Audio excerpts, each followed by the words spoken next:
Masamang bangungot si Yolanda para sa 41 probinsyang nasalanta nito. Mahigit 2 milyong pamilya at halos 10 milyong mga individual ang naapektuhan ng pananalasa ng bagyong Yolanda.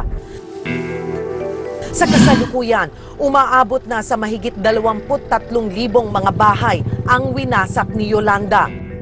Humihingi rin po tayo ng pag-unawa sa lahat. Sa paggagupit ni Yolanda, nawala ng kuryente at komunikasyon sa maraming lugar. Apektado po nito hindi lamang ang pakikipag-ugnayan ng mga nais makasigurong ligtas sa kanilang mga kaanak, kundi pati na rin ang koordinasyon ng ating relief efforts.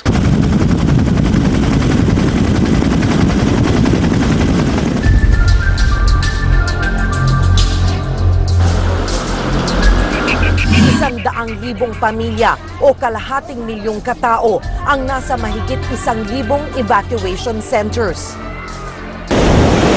Sa siyam na rehiyong tinamaan ng Super Typhoon, 41 mga probinsya ang hito ng hagupit ni Yolanda. Para mapadala ang pangangailangan, kailangan nating malaman ang kakulangan ng bawat lugar. Nahirapan po tayong makuha ang mga datos na ito. May ilang lokal na pamahalaan sa lakas ng delubyo na bumigay din po dahil kabilang sa mga nasalanta ang kanilang mga tauhan at opisyal. Sa kasagsagan ng Super Typhoon Yolanda, 18 kalsada at isang tulay mula sa 41 probinsyang tinumbok ng bagyo ang hindi madaanan. 38 milyong piso ang halaga ng mga nasirang infrastruktura. 71,000 ektarya ng palayan ang nasira dahil sa hagupit ng bagyong Yolanda. Umabot sa 3.7 billion pesos naman ang halaga ng pinsala sa agrikultura.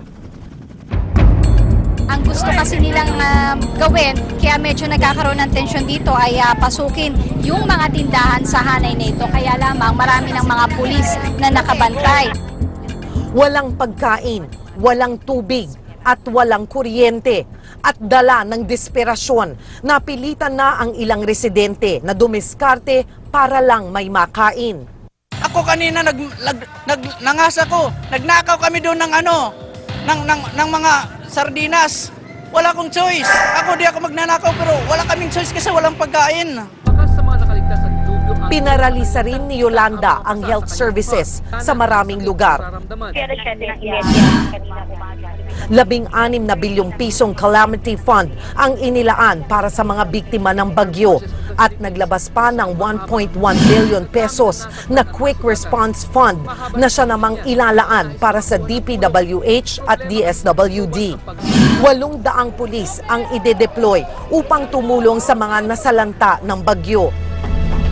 Nasa 28 milyong piso naman na ang halaga ng relief assistance na naipamahagi sa mga apektadong pamilya mula sa DSWD, LGUs at DOH.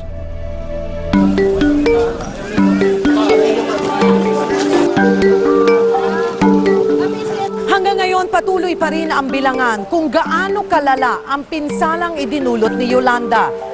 At sa kabila nito, pinuri ng ibang bansa ang bayanihan at di natitinag na kalooban ng mga Pilipino sa gitna ng krisis at delubyo. Kasabay ang mga dasal para sa muli nating pagbangon sa unos na ito. Magandang gabi, ako po si Cheryl Cosim at yan ang mga kwento sa likod ng mga numero.